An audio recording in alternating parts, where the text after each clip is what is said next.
안녕하세요. 정육 목사입니다. 오늘 시간은 사사기 두 번째 시간으로요. 사사시대 두 번째 시간으로 사사들에 대해서 이야기를 나눠보려고 합니다. 사사기서를 이제 카톨릭 성경에서는 뭐라고 얘기하냐면 판관기라고 얘기합니다. 왜냐하면 이제 사사들이 하는 역할들 중에 이렇게 재판을 하는 일도 있었거든요. 그래서 판관기, 재판하는 사람이라고 해서 얘기를 하기도 하는데, 근데 사사들은요, 사실 재판하는 사람, 이게 아니죠? 이제자죠? 재판을 하기도 하지만요, 사실 사사들의 역할 중에서 가장 첫 번째 되는 임무는 뭐냐면요, 이스라엘 백성을 구원하는 거예요. 근데 뭐에 대한 구원이냐면요, 전쟁을 통한 구원이에요. 예, 오늘 사사들에 대해서 쭉 나눠볼 텐데, 모든 사사들이요, 이스라엘 백성들을 지난 시간에 나눠봤던 것처럼 이스라엘 백성들이 이방 민족에게 억압을 당하고 있는 상태에서 사사가 나타나서 그 이방 민족을 몰아내는 역할을 하기 때문에 군사적인 능력이 있는 사람들이 사사가 돼요. 그런데 예외인 경우가 있어요. 예를 들면 드보라, 여자 사사거든요. 근데 여자 사사 드보라에게는 바락이라는 사람을 같이 붙여주셔서 그 하나님의 사명을 잘 감당하게 해주시기는 하세요. 그래서 모든 것들이 사실은 전쟁을 통해서 이스라엘 백성들을 구원하는 것, 이방 민족을 몰아내는 역할들을 하는 것이 이 사사의 역할이기 때문에, 사실은 사사의 가장 중요한 역할을 따져보라 그러면 사실 구원자의 역할이 가장 중요하다는 것입니다. 그런데 사사를 뽑는 시스템이 있어요. 이게 이제 어떻게 보면 되게 불합리해 보일 수도 있는데, 민주적인 입장에서 보면 굉장히 불합리한 거예요. 왜냐하면 거의 독재에 비슷한 시스템으로 보거든요. 뭐냐면 하나님이 그냥 택하세요. 하나님이 그때 이 사람을 통해서 구원하고자 하는 마음이 드시면 그 사람에게 하나님의 영을 부어주시고요. 그 사람이 하나님의 영을 받음으로 인하여서 그 말을 하나님의 말씀 메시지를 선포하게 되고, 그 사람들이 그 말에 감동되어져서 뭐 하는 거예요? 모여서 전쟁에 나아가고 이스라엘 백성을 구원하게 되는 역할을 하게 된다는 것입니다. 사사들을 이제 그렇게 하나님이 뽑으시거든요. 그래서 이 사사 시스템을요, 어떻게 보면 사실 인간에 대해서 가장 잘 아시는 분이 하나님이시잖아요. 그러니까 하나님이 그 사람을 뽑았다 그러면 그 누구도 사실은 힐문할 수 없고, 왜 하나님 그 사람이에요? 라고 할 수 없는 부분이거든요. 그래서 완전한 시스템으로 봐요. 그런데 그럼에도 불구하고 그 인간의 연약함 때문에 그 시스템이 조금은 불합리하게 보일 수 있게 된다는 것입니다. 그렇다면 어떤 사사들이 있었는지 좀 봐야겠죠. 사사들은요, 첫 번째 온니엘, 에훗, 삼갈, 드보라, 기드온, 돌락, 야일, 입다, 입산, 엘론, 압돈, 삼손까지 해서 총 12명의 사사가 나와요. 이렇게 쭉 이어지거든요. 여기가 1번이고 여기가 12번째 사사예요. 그런데 이거 뭐 이름 안 외우셔도 돼요. 우리 청년들하고 할 때는 뭐 노래해가지고 온니엘과 에훗, 삼갈, 드보라, 기드온과 돌라와 야일, 입다와 입산, 엘론과 압돈, 삼손까지 모두 12사슬 뭐 이런 노래 했거든요. 근데 이렇게 하시면 뭐 의미 없고요. 뭐 여기 사사들 중에 뭐 대사사가 있고 또 소사사가 있다 뭐 이런 것도 하고 해요. 근데 큰 의미는 없어요. 뭐 사사기서에 보면은 분량이 되게 에훗 같은 경우, 삼갈 같은 경우는 한 절이에요. 근데 그걸로 끝이에요. 하나님의 영이 임했다는 얘기도 없어요. 근데 그러니까 분량이 작으면 소사사고요. 삼손이나 뭐 기드온, 드보라 뭐 이런 사람들은 막 분량이 길잖아요. 그러면 대사사가 되는 거예요.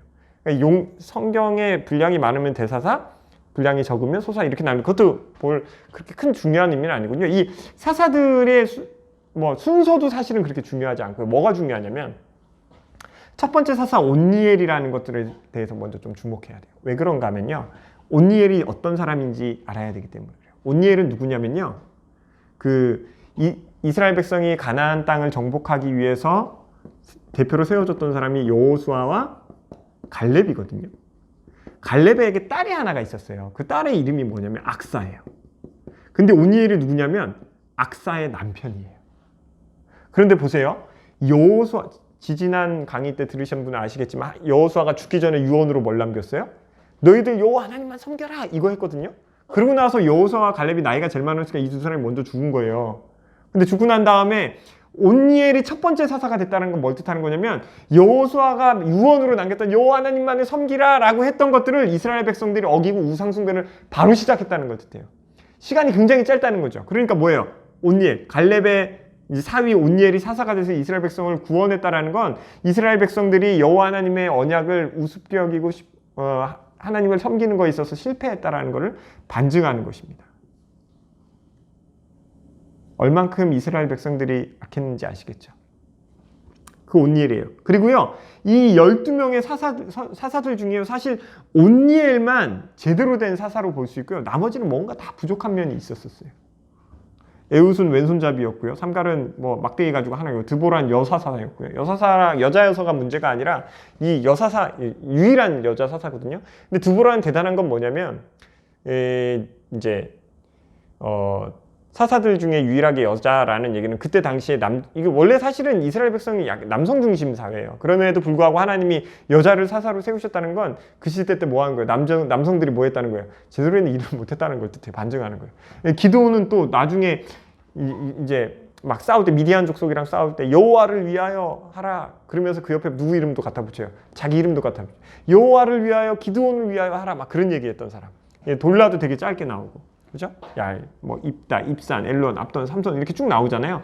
이 사람들 중에요 다 제대로 된 사람이 없었어요. 어떤 사람은 이제 창녀의 아들이어서 이게 그 컴플렉스가 있었던 사람도 있었고요. 이게 삼손 같은 경우는 뭐예요? 가장 강력한 힘이 있음에도 불구하고 뭐 했어요? 여성 편력이 있었죠. 그래서 자기가 좋아하는 여인이 블레셋 여인이든 말든 그 여자를 사랑했다. 사실 삼손 시대 때 이스라엘 백성을 괴롭혔던 민족이 블레셋 민족이거든요. 그런데 뭐 하는 거예요, 삼손이? 그 블레셋을 공격해야 되는데 그 민족의 여자를 아내로 삼으려고 했다라는 거예요.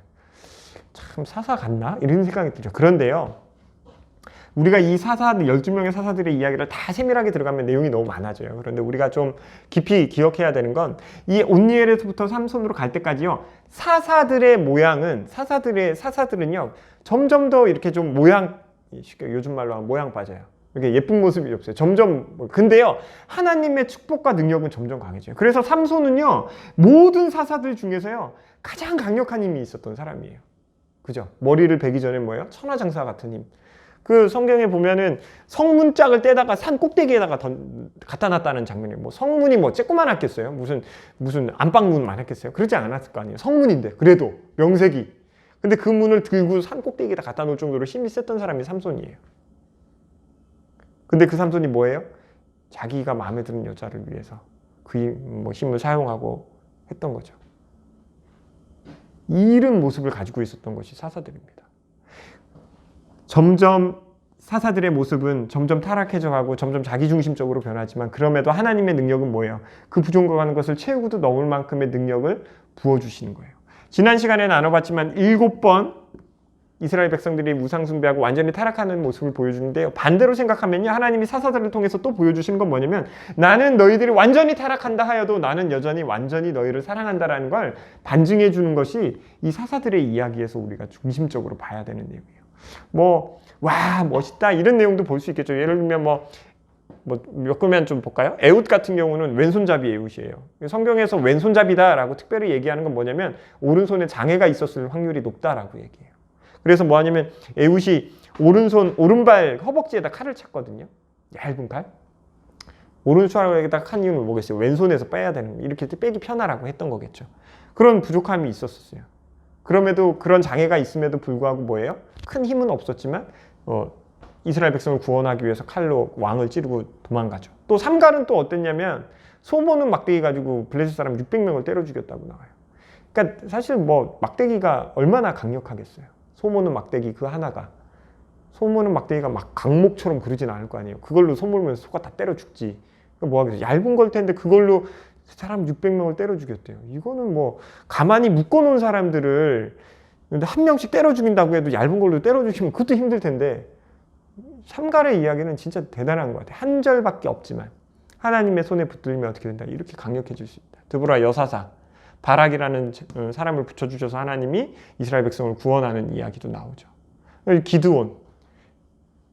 기드온 내용은요, 우리가 좀 보면은 기드온과 300용사 해가지고 기드온이 되게 멋있는 사람처럼 보여요. 그런데요, 기드온처럼 사실 모냥 빠지는 사사도 없어요. 멋있어요. 진짜 훌륭한 일을 하기는 했지만 기드온이 마지막에 이스라엘 백성들이 올무에 빠지 우상숭배 올무에 빠지게 하는 게 뭐를 하냐면 제사장의 에봇이 있거든요. 뭐냐면 이렇게 엉덩이 밑까지 내려오는 조끼 같은 거예요. 여기에 막 12가지 보석, 이스라엘 12지파를 상징하는 12보석을 다고 청술로 홍실 내가지고 이제 죄송합니다. 조끼 같은 건데 그 조끼를 하나님이 만들라고 한 방식이 있는데 불구하고 이스라엘 백성들이 기드온 네가 우리의 왕이 되라 했을 때 기드온이 뭐라 나는 너희들의 왕이 되지 못한다. 하나님만이 너희들의 왕이다. 그래 놓고선 자기 아들의 이름을 아비멜렉이라고 지어요. 아비멜렉의 뜻은 뭐냐면 네 애비가 왕이다 이게요. 그러니까 아들의 이름을 부를 때마다 자기가 왕이 되는 거예요. 그리고 이스라엘 백성들한테 황금을 받아다가 그 황금 에봇을 만들고 그것을 섬기게 만드는 그런 빌미를 제공했던 게 기드온입니다. 또 사사들 중에 이제 쭉 나오고 삼손은 다 하시지만 요거는 이제 다음에 또 기회가 되면 하기로 하고요. 사사들의 이야기를 통해서 이것만큼은 꼭 기억하셨으면 좋겠어요. 인간의 타락이요, 인간의 연약함이요, 하나님의 능력을 제한할 수 없다라는 거. 이게 제일 중요한 그 얘기가요. 이 사사들의 이야기 다 부족해요. 부족함에도 불구하고 하나님이 그 부족함을 뛰어넘는 사랑과 하나님의 능력으로 이스라엘 백성들을 구원하시는 이야기가 이 사사들의 이야기입니다. 사사들 물론 제가 이제 농담 삼아 이게 부족해요 이렇게 좀 하기도 했지만 실제로 그런 면도 있기도 하지만 더 중요한 것은 이들의 능력 부족함이나 이들이 능력이 좋아서 잘 싸웠다는 것이 아니라 그들을 하나님이 택하셨고 그렇게 부족함에도 불구하고 하나님이 그들을 택하셨고 그들을 통해서 이스라엘 백성들을 구원하셨다라는 것. 그게 어떻게 보면 사사들의 이야기에서 우리가 놓치지 말아야 하는 가장 중요한 내용이 아닐까 합니다. 하나님이 오늘 예수 그리스도의 이름으로 이 강의를 듣고 계신 여러분 한 분 한 분을 택하시고 정하셨습니다. 여러분의 능력 없음을 한탄해하지 마시고요.